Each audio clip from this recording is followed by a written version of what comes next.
नमो बुद्धाय, जय भीम, नमस्कार. मी दीक्षा प्रकाश गजभारे. दीक्षा परिवर्तन news channel मध्ये आपले सहर्ष स्वागत आहे. माता रमाई भीमराव आंबेडकर स्मृती दिनानिमित्त गुणवंत विद्यार्थ्यांचा सत्कार व करिअर मार्गदर्शन कार्यक्रम उत्साहात संपन्न. फुले शाहू आंबेडकर बहुजन विकास मंडळ व आयुध MSCIT केंद्र यांच्या संयुक्त विद्यमाने माता रमाई भीमराव आंबेडकर यांच्या स्मृती दिनानिमित्त गुणवंत इयत्ता 10वी व 12वी विद्यार्थ्यांचा सत्कार समारंभ तसेच करिअर मार्गदर्शन कार्यक्रम उत्साहपूर्ण वातावरणात संपन्न झाला. हा कार्यक्रम बुधवार दिनांक 27 मे 2026 रोजी माता रमाई चौक, श्रावस्ती नगर, नांदेड येथे आयोजित करण्यात आला होता. कार्यक्रमाची सुरुवात भदंत पयाबोरी थेरो उपस्थित मान्यवरांच्या हस्ते तथागत गौतम बुद्ध, भारतरत्न डॉ. बाबासाहेब आंबेडकर आणि माता रमाई भीमराव आंबेडकर यांच्या प्रतिमेचे पूजन व दीप प्रज्वलन करून करण्यात आली. कार्यक्रमाच्या अध्यक्षस्थानी माननीय दीपक कदम सर हे होते, तर प्रमुख मार्गदर्शक म्हणून भदंत पयाबोरी थेरो यांनी विद्यार्थ्यांना प्रेरणादायी मार्गदर्शन केले. यावेळी विद्यार्थ्यांना शिक्षणाचे महत्त्व, स्पर्धा परीक्षांची तयारी, करिअरच्या विविध संधी, तंत्रज्ञानाचे वाढते महत्त्व तसेच व्यक्तिमत्व विकास याबाबत सखोल मार्गदर्शन करण्यात आले. विद्यार्थ्यांनी शिक्षणाच्या माध्यमातून स्वतःचे भविष्य घडवून समाजाच्या प्रगतीत योगदान द्यावे असे आवाहन मान्यवरांनी आपल्या भाषणातून केले. कार्यक्रमात इयत्ता 10वी व 12वी परीक्षेत उल्लेखनीय यश संपादन करणाऱ्या गुणवंत विद्यार्थ्यांचा मान्यवरांच्या हस्ते पुष्पगुच्छ, सन्मान चिन्ह व प्रमाणपत्र देऊन सत्कार करण्यात आला. विद्यार्थ्यांच्या यशाबद्दल पालकांनीही समाधान व्यक्त केले. कार्यक्रमाला प्रमुख पाहुणे म्हणून माननीय प्राध्यापक डॉ. अजय वसंतराव गव्हाणे सर, माननीय इंजिनियर DD भालेराव सर, माननीय प्राध्यापक गौतम धुतडे सर, माननीय प्रशांत दुधमल सर व माननीय आनंद मुनेश्वर सर यांची प्रमुख उपस्थिती लाभली. उपस्थित मान्यवरांनी विद्यार्थ्यांना भविष्यातील शैक्षणिक वाटचालीसाठी शुभेच्छा दिल्या. कार्यक्रमाचे प्रभावी सूत्रसंचालन सुभाष लोखंडे व दीक्षा गजभारे यांनी केले. कार्यक्रमाच्या यशस्वी आयोजनासाठी आयोजक सुरेखाताई गायकवाड, नितीन तारूसर, दिगंबर हनुमंते, भगवान गायकवाड, तेजा पाईकराव, राहुल गायकवाड, सुषमाताई डोंगरे, मधुकर हनवते, राजू बहिरे, राहुल शिंगावर पुतळे, कपिल डाकुरे तसेच समितीच्या सदस्यांनी विशेष परिश्रम घेतले. कार्यक्रमास विद्यार्थी, पालक, सामाजिक कार्यकर्ते व परिसरातील नागरिकांची मोठ्या संख्येने उपस्थिती होती.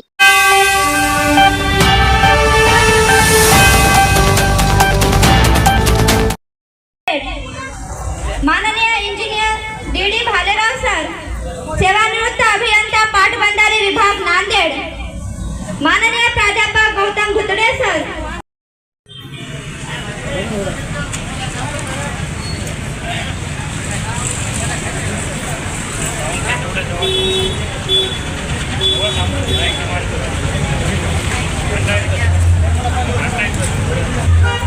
हॅलो. सम्मा संबुद्धो अरहं सम्मा संबुद्धो भगवा बुद्धं भगवन् स्वाखातो भगवता धम्मो धम्मं नमामि सुपटिपन्नो भगवतो सावक संघो संघं नमामि अहं वन्दामि नमो तस्स भगवतो अरहतो सम्मा संबुद्धस्स नमो तस्स भगवतो अरहतो सम्मा संबुद्धस्स नमो सम्मा संबुद्धस्स नमो तस्स भगवतो अरहतो सम्मा संबुद्धस्स बुद्धं शरणं गच्छामि धम्मं शरणं गच्छामि धम्मं शरणं गच्छामि बुद्धं शरणं गच्छामि द्वितीयंपि बुद्धं द्वितीयंपि धम्मं शरणं गच्छामि द्वितीयंपि संघं शरणं गच्छामि तृतीयंपि संघं शरणं गच्छामि तृतीयंपि धम्मं शरणं गच्छामि तृतीयंपि संघं शरणं शरणं गच्छामि शरणगमन संपूर्णं अहं वन्दे पानातिपाता वीरमणि सिक्खापदं समादियामि पानातिपाता वेरमणि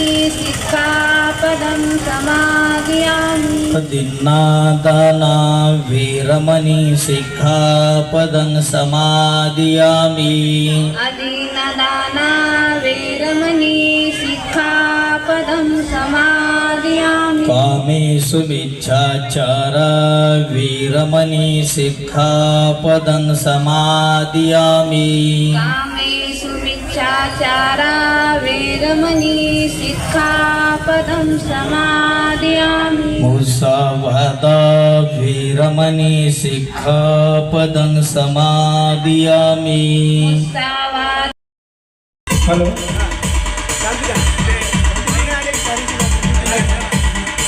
राहुल गायकवाड हे त्यांचं स्वागत करतील.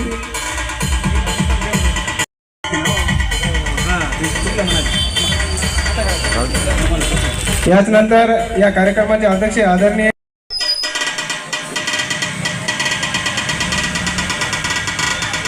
सर्व विद्यार्थ्यांना सूचना आहे की टाळ्या वाजवून सरांचं स्वागत करावं.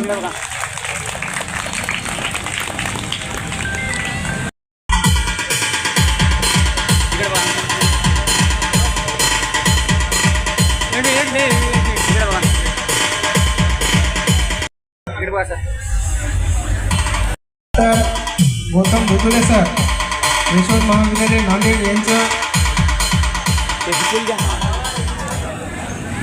राजू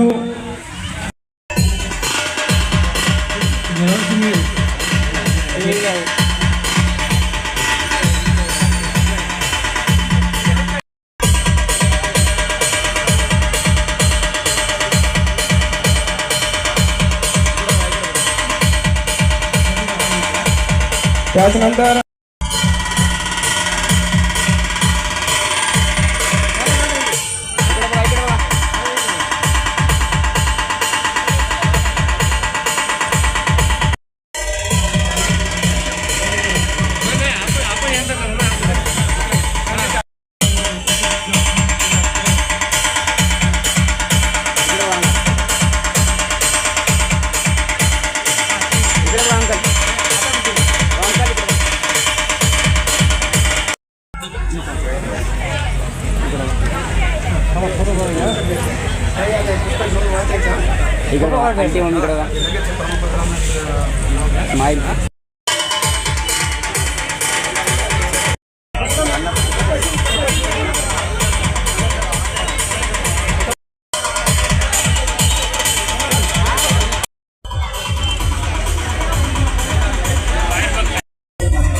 तसेच प्रसिद्ध आनंद सिंगार फुटवे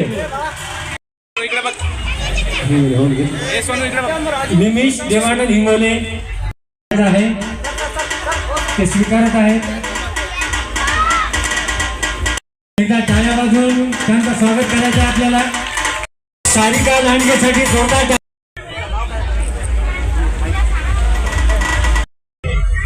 श्रीजित अनिल साळवे ताबडतोब यायचं. प्रतीक्षा धोंडीबा मिसळे यांनी पण लवकर यायचे. विवेक देवानंद वायवे अपर्णा महेंद्र हटकर यांनी सुद्धा अश्विनी शंकर गायकवाड अश्विनी यांनी यायचे लवकर. शेख आरफिन नंदनी संजय जंगले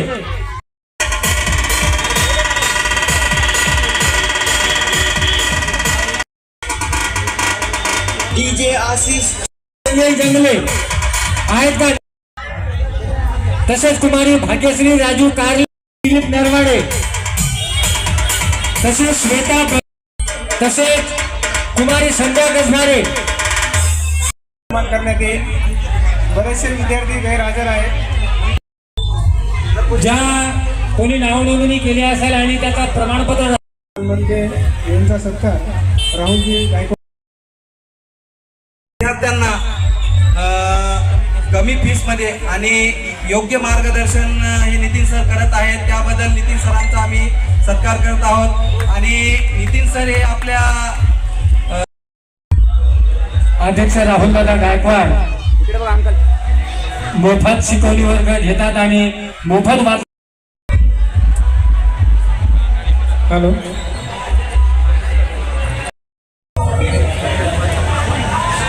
इकडे बघा या ठिकाणी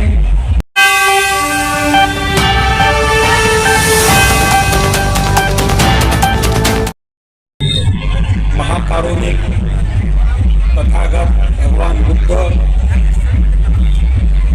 प्रज्ञासूर्य, महामानव, विश्वरत्न, भारतीय संविधानाचे शिल्पकार, बोधिसत्व, मूर्ती, माता रमाई, दुसऱ्या ग्रहावर जीवसृष्टी आहे की नाही बघण्यासाठी, मात्र या ग्रहावरील जीवसृष्टी माणसाला किड्या मुंग्यासारखं समाप्त केल्या जात आहे. शाळेमधले मुलं, बालक, वृद्ध, माता भगिनी यांच्यावर अणुबॉम्ब टाकून त्यांना माहितीही नाही त्यांचा जीव घेतला जात आहे. आपण युक्रेन रशियाचं युद्ध पाहत आहोत, अमेरिका, इराण, इस्रायल यांचं युद्ध पाहत आहोत. अजूनही युद्ध पेटण्याच्या अवस्थेत आहे. सगळ्या जगाला तथागत बुद्धाचा मार्ग समजला तर हे सगळं जग आनंदमय होईल, सगळ्या जगाला सुख प्राप्त होईल, सगळं जग करुणामय होईल. दुसऱ्याला दुःख होत असताना जर मला दुःख झालं नाही तर मी दगडासारखा झालोय असा त्याचा अर्थ आहे. करुणा म्हणजे काय? इतर दुःखात आहे, दुसरा व्यक्ती अडचणीत आहे, त्रासात आहे आणि मी मात्र जर मजेत जगत असेल तर तो आसुरी आनंद आहे, तो राक्षसाचा आनंद आहे, तो आनंद असू शकत नाही. मित्रांनो, माणसाची रचना तशी केलेली आहे की माणसाचं मन हे नेहमी चांगल्या बाजूची साक्ष देतं. म्हणून तुम्ही बघा, वाईट काम करणारे माणसं नशेमध्ये असतात. का असतात? कारण त्यांना त्यांच्या मनाला विसरायचं असतं.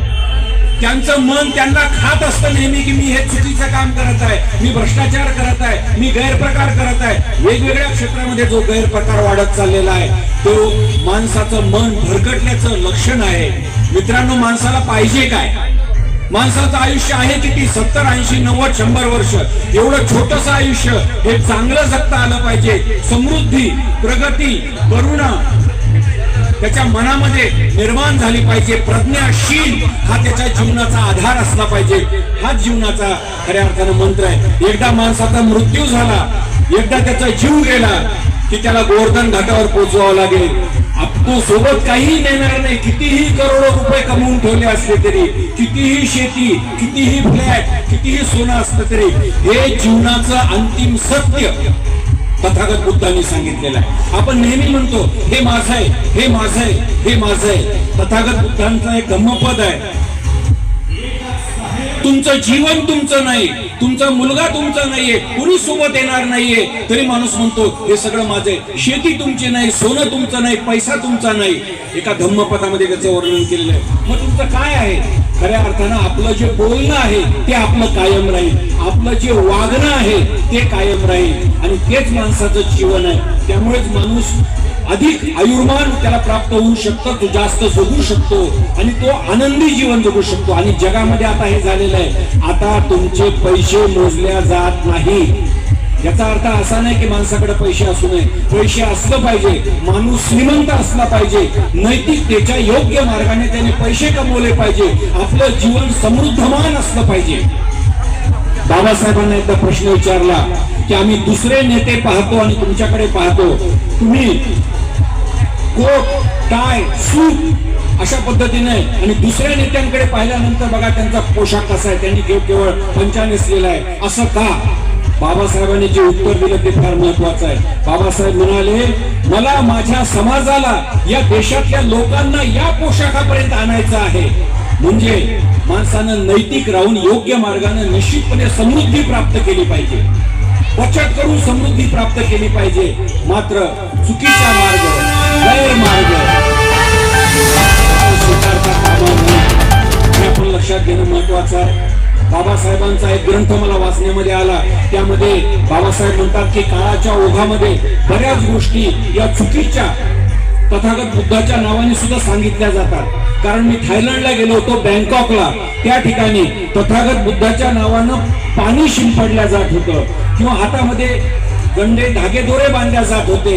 मी त्या ठिकाणी त्यांना सांगितलं की भारतामध्ये डॉक्टर बाबासाहेब आंबेडकरांनी या सगळ्या गोष्टी चुकीच्या सांगितलेल्या आहेत. कसल्याही प्रकारच्या चमत्काराला, अंधश्रद्धाला तथागतांनी थारा दिलेला नाही. मग हे गंडे धागेदोरे वाटणं काय किंवा तुम्ही पाणी देणं काय, हे काय प्रकार आहे? तेव्हा ते एकदम शांत झाले, ते बोलू शकले नाही. बाबासाहेबांनी लिहून ठेवलेलं आहे, जे समाजाच्या हितासाठी आहे, मानवी कल्याणासाठी आहे, ते तथागत बुद्धांनी सांगितलेलं आहे. म्हणून तथागत बुद्धाचा धम्म हा विज्ञानाचा धम्म आहे. ही सगळे चिमुकले, ही लेकरं, छोट्या छोट्या ताई जे शिक्षणाच्या मार्गावर पुढे जात आहेत, मोठमोठ्या पदावर त्यांनी जावं. स्त्री पुरुष समता, स्त्रियाच खऱ्या अर्थाने हा देश आणि जग वाचवू शकतात. स्त्रियाच वाचवू शकतात. स्त्रिया मोठमोठ्या पदावर गेल्यानंतर त्यांचं काम हे अतिशय प्रॉम्प्ट आहे. स्त्रिया बिनकामाचा वेळ व्यतीत करत नाही, आपल्या कामाला न्याय देतात, योग्य पद्धतीनं सेवा बजावतात. हे वारंवार वेळोवेळी सिद्ध झालेलं आहे. त्यामुळं या सगळ्या लेकरांना त्यांच्या आयुष्यामध्ये चांगले पद मिळो, मोठ्या मोठ्या पदावर ते जाओ, आणि हे केवळ शक्य होऊ शकतं हे शिक्षण अशाच प्रकारे अखंडित ठेवलं तर, अशाच प्रकारे अखंडित ठेवलं तर. बाबासाहेबांचा तो संदेश माहिती आहे, जर सुद्धा तुमच्याकडे 2 रुपये असतील तर 1 रुपया भाकरीवर आणि 1 रुपया पुस्तकावर खर्च करा. भाकरी तुम्हाला जगवेल आणि पुस्तक तुम्हाला मी हे जीवन का जगावं ते सांगेल. म्हणून आजच्या काळामध्ये एकूणच जर माणसाचा रोग बदलला तर माणूस हा दिशाहीन झालेला आहे, कारण त्याला नीतीचा मार्ग माहिती नाही. बाबासाहेबाचा मार्ग समजून घेण्याची त्याची इच्छा आहे की नाही हे लक्षात येत नाही. तथागत बुद्ध याच देशात झालेले आहेत आणि या जगासमोर आता एकच पर्याय आहे, एक ते युद्ध स्वीकारा नाही तो बुद्ध स्वीकारा. अशी वेळ आज आलेली आहे. संपूर्ण जग विनाशाच्या उंबरठ्यावर बसलेला आहे. त्यामुळे अशा वेळेस हा मार्ग सगळ्यांना समजून सांगण्याची गरज आहे. अनैतिकतेला, चुकीच्या गोष्टीला प्रतिष्ठा प्राप्त झालेली आहे. ते अत्यंत चूक आहे. जे वाईट आहे ते वाईटच आहे. मी एक वाक्य नेहमी ऐकत असतो आणि सांगतो की एखादी वाईट गोष्ट सगळे करत असतील तरी ती वाईटच असते, आणि एखादी चांगली गोष्ट कुणी करत नसेल तरी ती चांगलीच असते. त्यामुळं जे आपल्या हिताचं आहे, कुटुंबाच्या हिताचं आहे, समाजाच्या हिताचं आहे, देशाच्या हिताचं आहे, जे चांगलं आहे त्याचा मार्ग आपण सगळ्यांनी स्वीकारूयात. आणि एक गोष्ट लक्षात ठेवा, मोठे जशा पद्धतीने वर्तन करतील, जशा पद्धतीने विचार करतील तसा विचार लहानगे करतात, लेकरं करतात. मुलं हे अनुकरण प्रिय असतात. त्यामुळे मोठ्यांनी हातामध्ये पुस्तक घेतलं तर लहान मुलं हातामध्ये पुस्तक घेतात. मोठ्या माणसाने घरामध्ये जर शिव्या दिल्या तर मुलं शिव्या शिकतात. म्हणून ही जबाबदारी मोठ्यांची आहे की त्यांनी या नैतिकतेच्या, करुणेच्या, प्रज्ञेच्या मार्गावर, शिलाच्या मार्गावर चालावं आणि आपलं कुटुंब, समाज आणि देश घडवावा असं या ठिकाणी मला नमूद करावंसं वाटतं. या ठिकाणी आणखीन बरेच वक्ते बोलणार आहेत. आदरणीय दीपक कदम सरांचं आणि आदरणीय भंतेजींचं ऐकण्यासाठी आम्ही देखील उत्सुक आहोत. राहुल गायकवाड सरांचं आणि डी भालेराव सरांचं मी आभार मानतो की एका चांगल्या कार्यक्रमामध्ये मला उपस्थित राहण्याची संधी मिळाली. त्या निमित्तानं माझ्या मनावर आणि चित्तावर काही संस्कार झाले. कारण मानवी मनाला नेहमी संस्कारित करण्याची गरज असते. ते संस्कार करण्याचं काम तथागत बुद्धाच्या धम्माने केलं, डॉक्टर बाबासाहेब आंबेडकरांच्या ग्रंथाने आणि क्रांतीने केलं. त्यामुळं त्या मार्गावर आपण सगळे चालूया आणि या देशाला, या जगाला अधिक करुणामय, अधिक आनंदमय आणि अधिक सुखमय बनवण्याचा प्रयत्न करूया. मी या ठिकाणी थांबतो. परत एकदा राहुल गायकवाड आणि डी भालेराव यांचे आभार मानतो. धन्यवाद. जय भीम, जय भारत.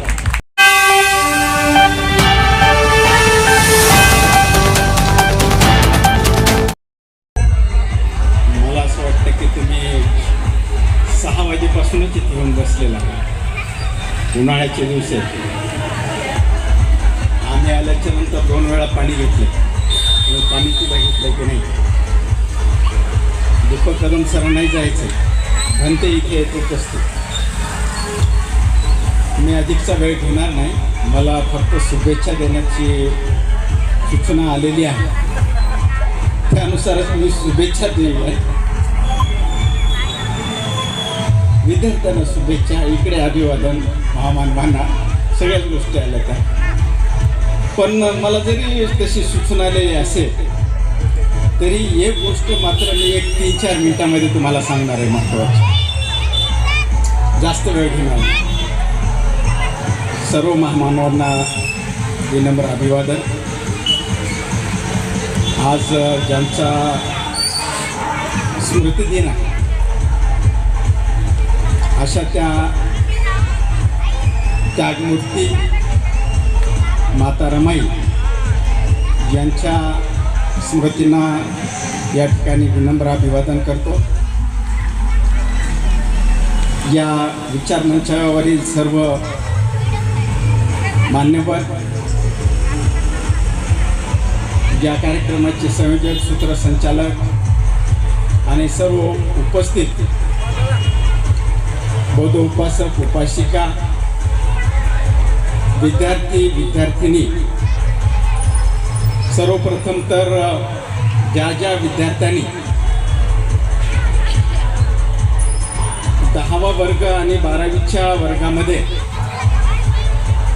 चांगल्या प्रकारचे गुण संपादन करून ही परीक्षा चांगल्या पद्धतीनं यशस्वी केली, पास झालात, त्याबद्दल सर्व विद्यार्थ्यांचं या ठिकाणी अभिनंदन करून मी एक गोष्ट सांगणार आहे की आता 12वी झाल्याच्या नंतर कुणी आर्ट्सला असेल, कुणी कॉमर्सला असेल, कुणी सायन्स घेऊन पास झालेला असेल. आता आम्ही अध्यापनाचं काम करत असताना ज्यावेळी प्रवेश प्रक्रिया सुरू असते महाविद्यालयांमध्ये,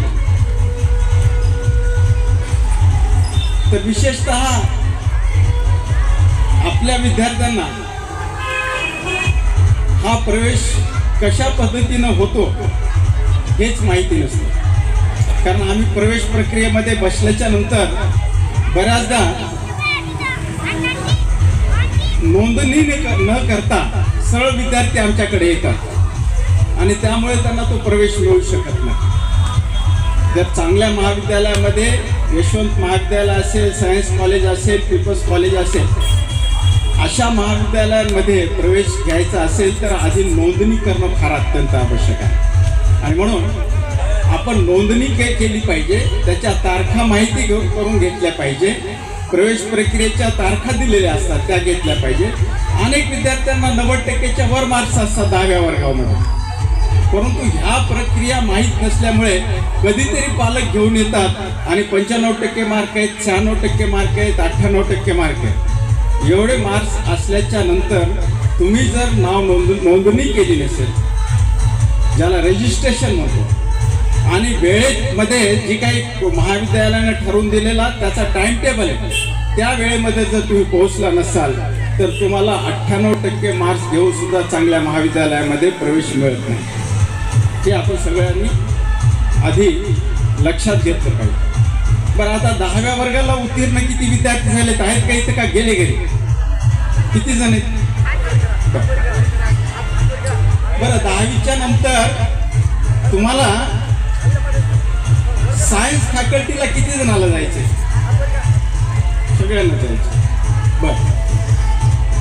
बरं, आता 11व्या वर्गाची प्रवेश प्रक्रिया सुरू झालेली माहिती आहे का? रजिस्ट्रेशन केलं. आज तर पहिली यादी लागणार होती. किती जणांनी आज पहिली यादी बघितली? तुम्ही दोघी. तुम्ही का बघितली नाही? माहीत नाही. बरं, ठीक. ह्या गोष्टी अत्यंत महत्त्वाच्या आहेत आणि ह्या गोष्टी हुकल्या तर आयुष्यातली फार मोठी संधी हुकण्याची शक्यता असते. आणि म्हणून दुसरं एक, आता तुम्ही महाविद्यालयामध्ये प्रवेश घेतल्याच्या नंतर हे माहिती आहे काय की आता महाविद्यालयामध्ये नियमित क्लासेस होत नाही. त्याचे अनेक कारण आहेत. महाविद्यालय एकट्याला दोष देऊन चालणार नाही, मी इथे त्याचा वापर करणार नाही, पण होत नाही. हे माहिती आहे का? माहिती आहे. मग आता नियमित वर्ग जर होत नसतील तर काही महाविद्यालयांनी जिनियस पॅचेस, काही महाविद्यालयांनी विशेष पॅचेस अशा केलेल्या आहेत. त्याला काही एक ठराविक फीस ठेवलेली आहे. पहिल्या वर्षी 11व्या वर्गाला 30-35 हजार, 12वीसाठी एक 35-40 हजार. आले की नाही लक्षात? बरं, बाहेर किती फीस आहे? बाहेर कुठे क्लासेस लावायचे तर माहिती आहे का किती आहे?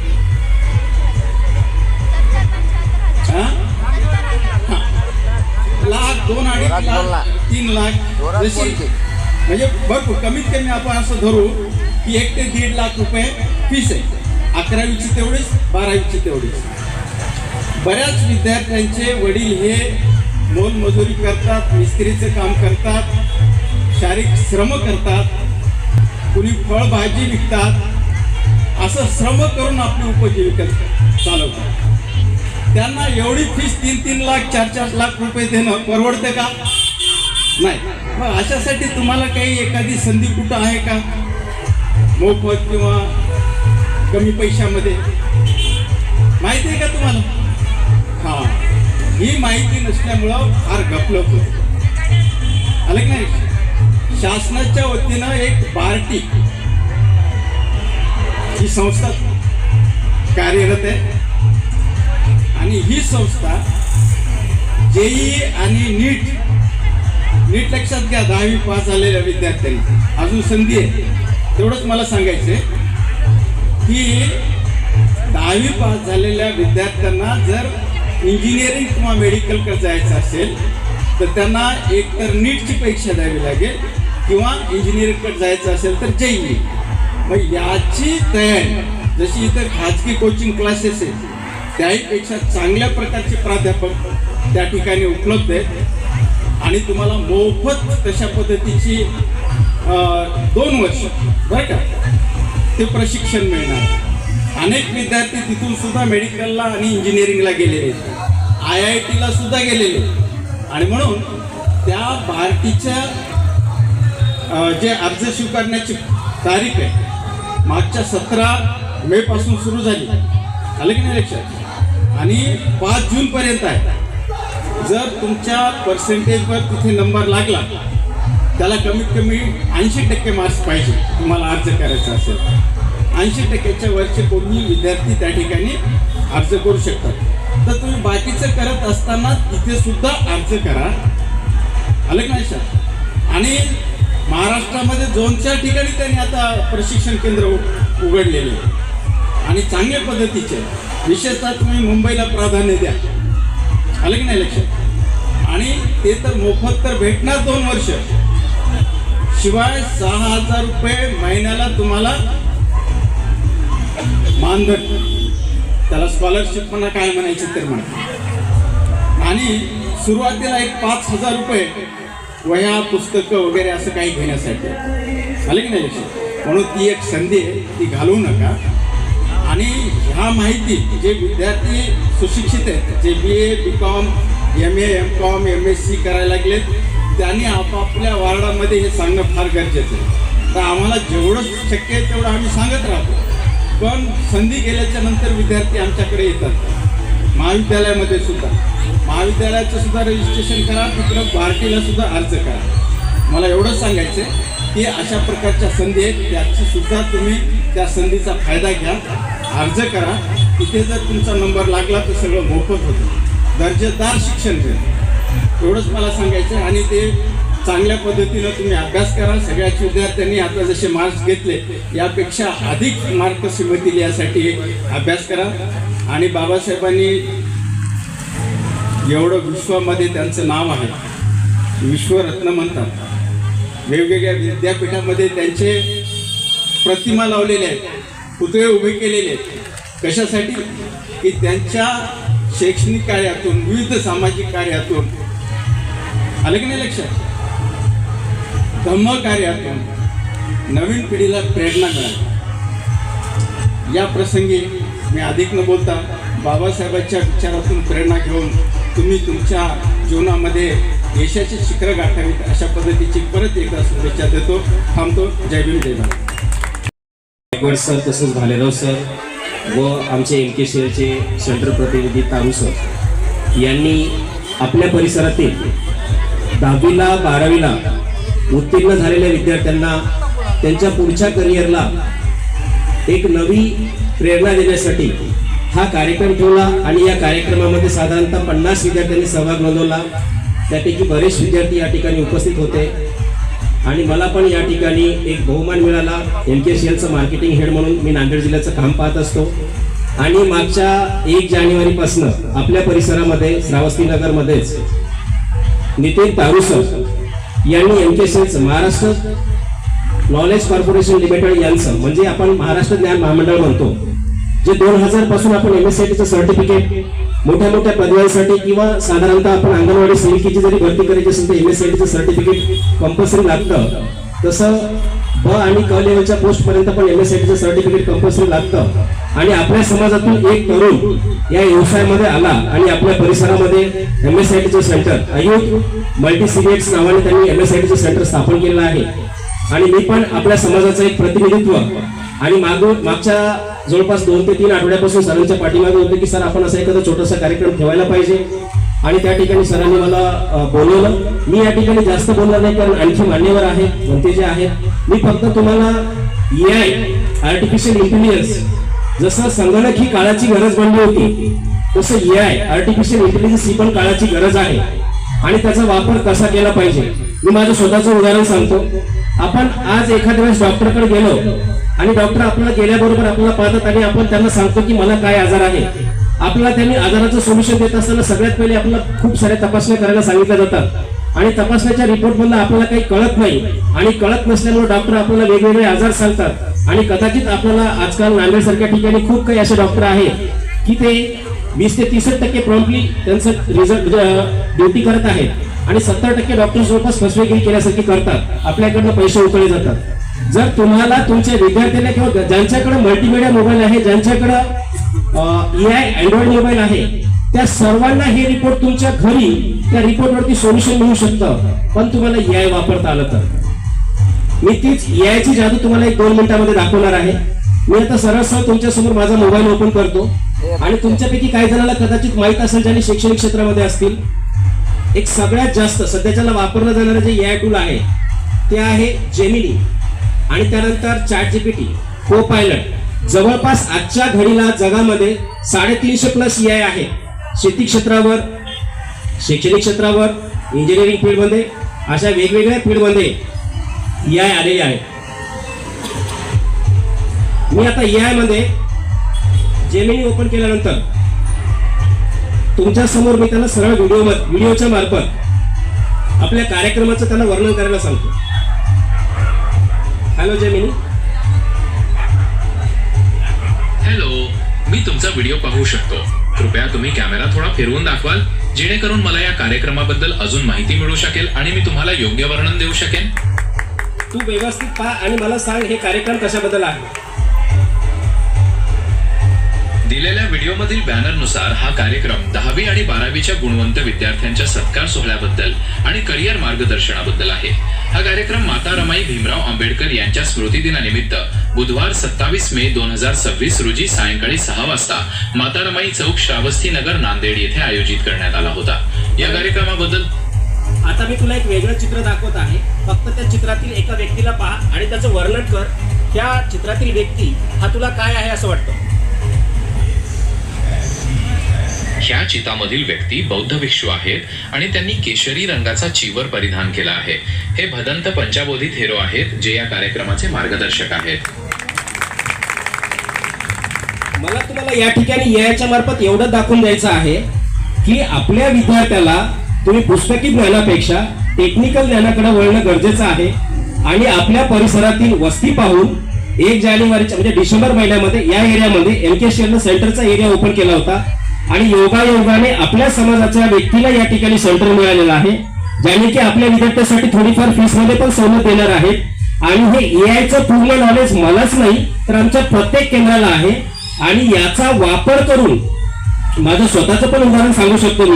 मी 2 महिन्यापूर्वी एका डॉक्टरकडे गेलो होतो आणि त्या डॉक्टरला सगळं फिजिकल ट्रीटमेंट वगैरे झाल्यानंतर त्यांनी मला रिपोर्ट दिले होते आणि थोडेसे मला चार्जेस जास्त लावले होते. मी जस्ट तो रिपोर्ट घेतला आणि रिपोर्ट जेमिनीला टाकला. जे काही आजार आहे त्या आजाराचं निदान सांगितलं आणि मी त्याला सांगितलं की याचा कमीत कमी खर्च किती येऊ शकतो आणि कुठं ट्रीटमेंट करावं. त्यानं मला सगळं डिटेल सांगितलं. गव्हर्नमेंट हॉस्पिटलमध्ये कुठं ट्रीटमेंट होती, कुठं नाही, किती खर्च येऊ शकतो, किंवा प्रायव्हेट हॉस्पिटलला मॅक्झिमम खर्च किती होऊ शकतो. म्हणजे आपल्याला होणारी वेगवेगळ्या क्षेत्रातून फसवणूक जर तुम्हाला वाचवायची असेल तर तुमच्या विद्यार्थ्याला आणि प्रत्येक पालकांनी, प्रत्येक नागरिकांनी ज्यांच्याकडे अँड्रॉइड मोबाईल आहे त्यांनी EI वापर शिकायला पाहिजे.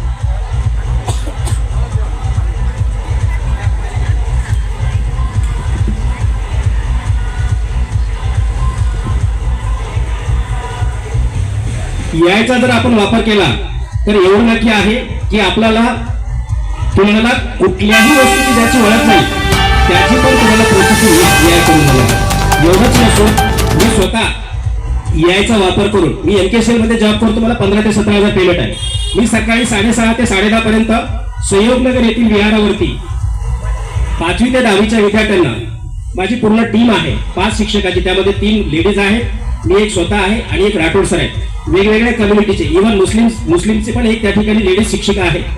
आम्ही त्या ठिकाणी अगदी माफक दरामध्ये, म्हणजे 10वीच्या विद्यार्थ्यांना फक्त 10,000 रुपये फीस मध्ये सर्व विषय शिकवतो आणि तिथल्या विद्यार्थ्यांना आम्ही EI शिकवतो.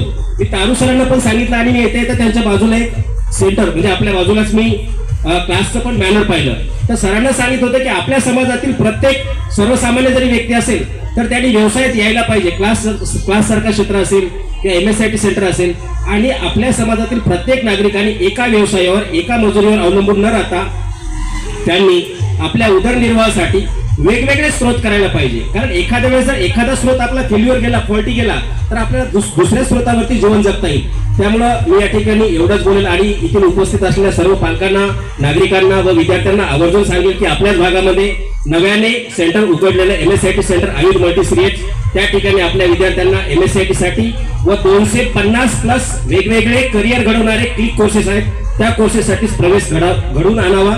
एवढं या ठिकाणी मी बोलून थांबतो. जय हिंद, जय भारत.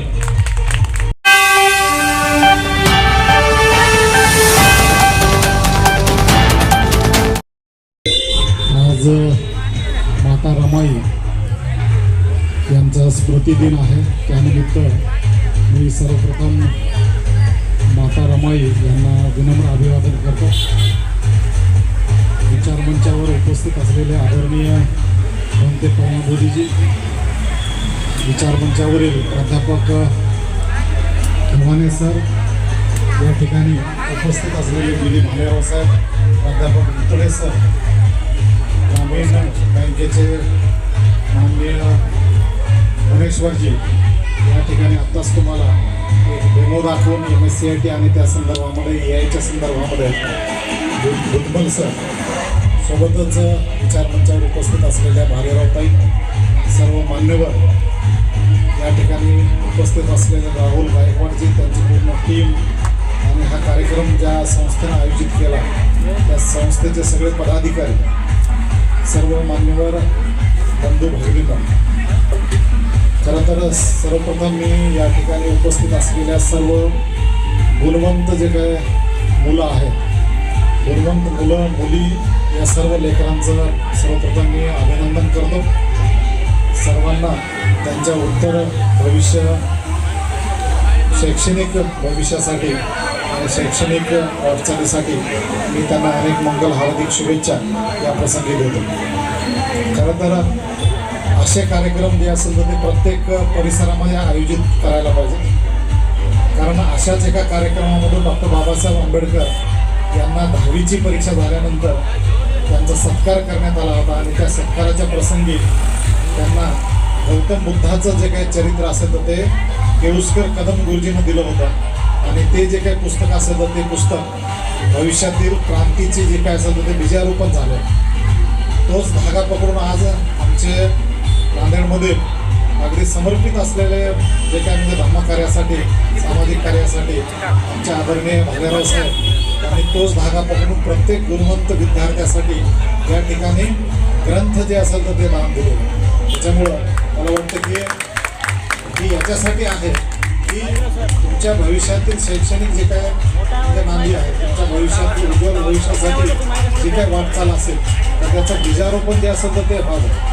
हा उद्देश भालेराव साहेबांचा आहे. कार्यक्रमाचं आयोजन करणारे जे असेल तर त्यांचा आहे.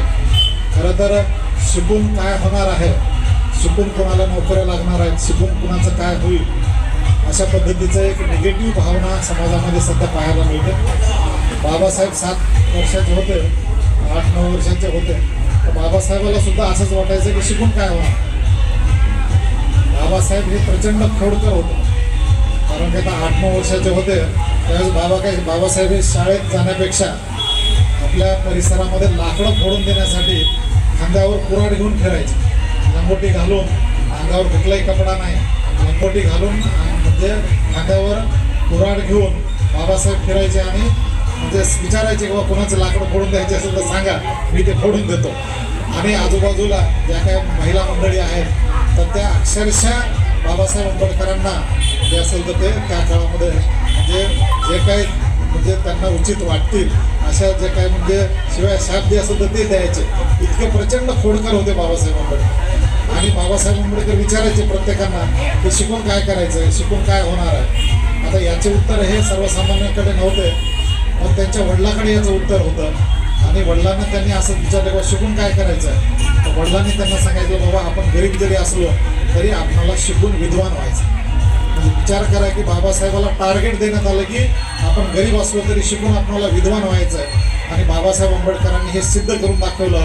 जगातले सगळ्यात मोठे विद्वान म्हणून डॉक्टर बाबासाहेब आंबेडकर हे पुढे जे असेल ते पुढे आले. सिम्बॉल ऑफ नॉलेज म्हणून बाबासाहेब आंबेडकरांची ओळख आहे. कोलंबियापासून ते लंडन स्कूल ऑफ इकॉनॉमिक्सपासून ते केम्ब्रिजपर्यंत सगळ्या विद्यापीठात बाबासाहेब आंबेडकरांचे जे काही असेल तर त्या पुतळे जे असेल तर ते उभारण्यात आलेले आहेत. भारतातल्या कुठल्याही व्यक्तीचे असे पुतळे उभारण्यात आलेले नाहीत जे डॉक्टर बाबासाहेब आंबेडकरांचे उभारण्यात आलेले आहेत. म्हणजे विचार करा की बाबासाहेब आंबेडकरांना लहानपणी वाटायचे की शिकून काय करायचं आहे. त्यांच्या वडिलांनी सांगितलं की शिकून आपल्याला विद्वान व्हायचं. बाबासाहेबांनी आम्हाला सांगितलं की शिक्षणाचा अंतिम उद्देश काय तर कल्टिवेशन ऑफ माइंड आहे. मेंदूचं जे असेल तर तो विकास हा मानवी अस्तित्वाचा अंतिम उद्दिष्ट जे असेल तर ते आहे. त्याच्यामुळं आपणाला शिकायचं, कारण का तर शिकल्यावरच या ठिकाणी तुमचं जे असेल तर ते कल्याण होणार आहे. भालेराव साहेब इंजिनियर होते, प्राध्यापक दुधळे सर हे प्रोफेसर आहेत, HOD आहेत, गव्हाणे सर हे प्राध्यापक आहेत, इथं मुनेश्वर सर जे असतील तर ते बँकेमध्ये अधिकारी आहेत, इथं MSCIT जे असेल तर ते शिकवतात सर हे म्हणजे सुद्धा शिक्षित आहेत. म्हणजे विचारमंचावर उभं मी स्वतः तहसीलदार होतो. म्हणजे हे सगळं का शक्य झालं, हे फक्त शिकण्यामुळे शक्य झालं.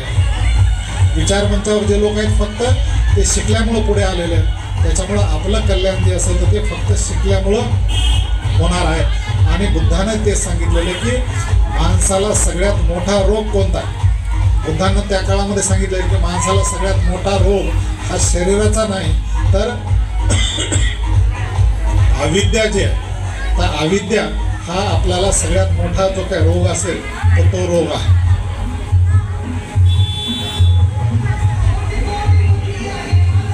बाजूच्या आवाजाची स्पर्धा करताना आपला आवाज वाढतोय आणि त्यामुळं असं होतं. तर बुद्धानं सांगितलं की अविद्या जो असेल तर तो अविद्या हा सगळ्यात मोठा रोग आहे. आणि त्यामुळं अविद्यापासून आपण दूर राहिलं पाहिजे. आपण जर अविद्येमध्ये असाल तर मग आपले सगळे जे काही समस्या असेल तर त्या निर्माण होतील. आणि तेच महात्मा फुलेने सांगितलं की अविद्येमुळं आपलं सगळं नुकसान जे असेल तर ते झालेलं आहे. विद्येमुळं मती गेली, मतीमुळं नीती गेली, हे जे काय म्हणजे महात्मा फुलेने हा जो काही सिद्धांत मांडला. नंतर बाबासाहेबांनी शिक्षितपणा हा जो काही संदेश आम्हाला दिलेला आहे. त्याच्यामुळं समाजातील बांधवांनी, विद्यार्थ्यांनी विशेषतः शिक्षण आणि शिक्षण. आई वडील नसतील तरी काही हरकत नाही, शिका. गरिबी असेल तर काही हरकत नाही, शिका. मार्गदर्शन नसेल काही हरकत नाही, शिकत राहा. अगदी शिकत राहा आणि फक्त शिकत राहा. मला वाटतं की शिक्षणामधूनच तुमच्या सगळ्या समस्यांचं जे असेल तर ते उपाय तुम्हाला भेटणार आहे. त्यामुळं या ठिकाणी 10वी 12वी झालेले जे काही विद्यार्थी असतील तर त्यांनी उच्च शिक्षण, सर्वोच्च शिक्षण जे आहे, बाबासाहेबांनी त्यावेळेस सुद्धा सांगितलं होतं की आपणाला आता जुजबी शिकून काय होणार नाही, BA-MA होऊन काय होणार नाही, तर आपणाला त्याच्यामध्ये स्पेशलायझेशन जे असेल तर ते करावं लागणार आहे. आणि स्पेशलायझेशन जे असेल तर ते करून विविध क्षेत्रामध्ये तज्ज्ञ होऊन जे असेल तर ते आपल्याला त्या क्षेत्रामध्ये पुढे यावं लागणार आहे. त्यासाठी उच्च शिक्षणाची कास आपण सगळ्यांनी जे असेल तर ती धरावी, अशा पद्धतीचं आव्हान मी या ठिकाणी करतो.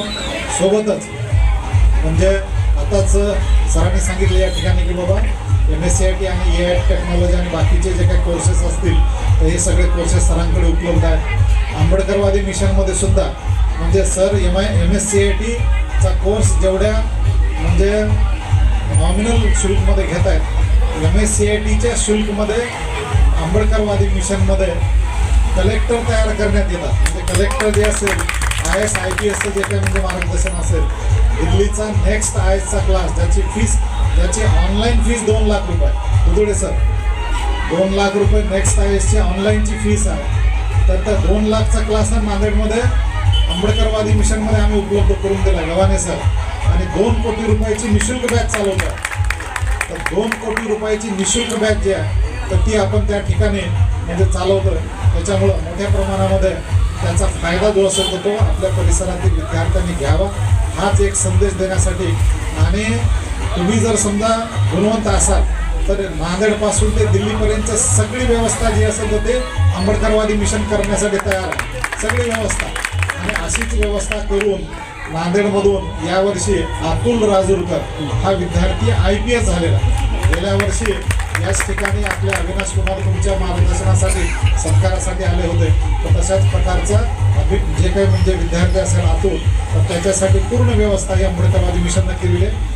यावर्षी सुद्धा जे विद्यार्थी पूर्व परीक्षा पास होणार आहे तर त्यांना दिल्लीमध्ये त्यांची पूर्ण मुख्य परीक्षेची तयारी, मुलाखतीची तयारी, अगदी बूट सूट टायपासून सगळी व्यवस्था जी असेल तर ती आंबेडकरवादी मिशन करत आहे. तर हे कृपा करून आपल्याला माहीत असावं आणि आपण त्याचे लाभ जे असेल तर ते घ्यावेत. याच्यासाठी मला वाटतं की आपल्याला आव्हान करण्यासाठी मी या ठिकाणी आलो. एक बीजारोपण करायचं आपल्यामध्ये, ज्यांना याचे लाभ घ्यायचे. मला वाटतं इथं आहे का कोणी आता पदवीधर आपल्यापैकी इथं त्यांची डिग्री आहे असं कोणी आहे का मुलीपैकी इथं बसलेल्या? कारण असले तर मी आताच तुम्हाला म्हणेल चला आता माझ्यासोबत तुमचं त्या ठिकाणी ॲडमिशन करून देतो मिशनमध्ये. कारण काय तर तुम्हाला इथून घेऊन जाण्यासाठी मी आलो आहे, भाषण करण्यासाठी नाही अजिबात. कारण काय तर मिशन हे कृतीशील आहे, कृती करतोय आपण, भाषणं करत नाही. कारण काय तर भाषण हे खूप झालेले आहेत समाजामध्ये, भाषण करणारे खूप झालेले आहेत. प्रत्यक्ष कृतीची जी असेल तर ती आवश्यकता आहे. त्याच्यामुळं ज्या विद्यार्थ्यांना मार्गदर्शनाची गरज असेल, ज्या विद्यार्थ्यांना कुठे काही तांत्रिक म्हणजे अडचण असेल, कुठलीही जरी अडचण असेल तरी मला वाटतं की जे विद्यार्थी MBBSला किंवा इंजिनिअरिंगला IITला जातील, ज्यांना काही आर्थिक अडचणी असतील तर त्या विद्यार्थ्यांनी सरळ आंबेडकरवादी मिशनला संपर्क करावा. आपल्या सगळ्या अडचणी त्या आम्ही दूर करण्याचा प्रयत्न जो असेल तर तो करू. एक आश्वासन देऊन मी या ठिकाणी थांबतो. आपण सगळ्यांनी या ठिकाणी आम्हाला पाचारण करून आपल्याशी बोलण्याची जी काही संधी दिली तर त्याबद्दल पुन्हा एकदा साहेबांचे आभार मानतो, थांबतो. जय भीम, जय भारत. सन्माननीय आंबेडकरवादी मिशन केंद्राचे प्रमुख दीपक कदम सर यांचं झालेलं. मुंडेश्वर सरही याच भागात राहिले, पार्ट टाईम करून बँकेचे मॅनेजर झाले, महाराष्ट्र बँकेचे. एक आदर्श म्हणजे मुंडेश्वर सरांचा इथला आहे. संयोजक राहुल गायकवाड, त्यांची सर्व टीम, आता सर्व मान्यवरांची अतिशय मौल्यवान भाषणं झालेली आहेत. बाबासाहेबांनी फक्त एकच संदेश जो दिलेला आहे मी तेवढा सांगतोय की बाबासाहेब आंबेडकर म्हणाले होते की तुम्ही मोक्याच्या आणि माऱ्याच्या जागा पटकावल्या पाहिजे. आणि त्या मोक्याच्या आणि माऱ्याच्या जागा हे चांगलं शिक्षण घेतल्यामुळे माणसाला पटकावता येतात. आता जेवढे गुणवंत विद्यार्थी यांची टक्केवारी 70च्या वरच म्हणजे आपल्याला बघायला मिळाली, तर निश्चितपणाने यांच्यामध्ये मोक्याच्या माऱ्याच्या जाग्यावर बसण्याची एक गुणवत्ता आपल्याला दिसून येते. जिद्द सोडू नये, अभ्यास केला पाहिजे. बाबासाहेबांचा जो आदर्श आहे 21-21 तास अभ्यास करण्याचा, 18-18 तास अभ्यास करण्याचा, तर तो आदर्श आपल्या डोळ्यासमोर विद्यार्थिनींनी ठेवून अभ्यास करावा एवढं सांगतो. आणि सर्वांच्या प्रति मंगल भावना व्यक्त करून पवित्र बुद्ध वचनाने या ठिकाणावर आशीर्वाद व्यक्त करतो. सर्वांनी हात जोडायचे आहेत.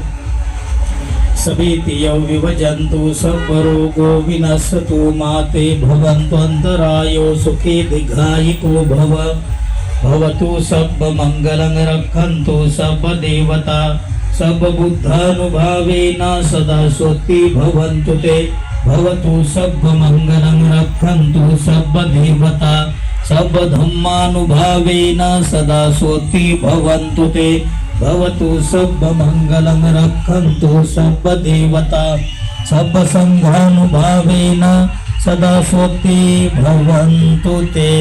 मन साधु साधु साधु बुद्धं नमामि धम्मं नमामि संघं नमामि अहं वंदामि सर्वदा. सर्वांचं मंगल हो, सर्वांचं कल्याण. देऊन जे की उपस्थित झाले आणि यांचा एक एक सेकंद आणि एक एक वेळ हे एवढा मोलाचा आहे की कारण ते आपण सांगू बी शकत नाहीत. कारण दीपक कदम सर, आमचे पयाबोधी भंतेजी, आमचे Gavhane sir, D Bhalerao sir, Gautam Dutade sir, Prashant Dudhmal sir, Anand Munneshwar sir, या सर्व मी मान्यवराचे आभार व्यक्त करतो आणि पुन्हा मी यांना शुभेच्छा देतो. आणि मला एक आशीर्वाद द्या म्हणून आपल्या छोटासा एक या श्रावस्तीनगरमध्ये 3 वर्षापासून आम्ही कार्यक्रम करत आहोत. तुमची साथ मला राहू द्या, माझं काही चुकलं असेल तर.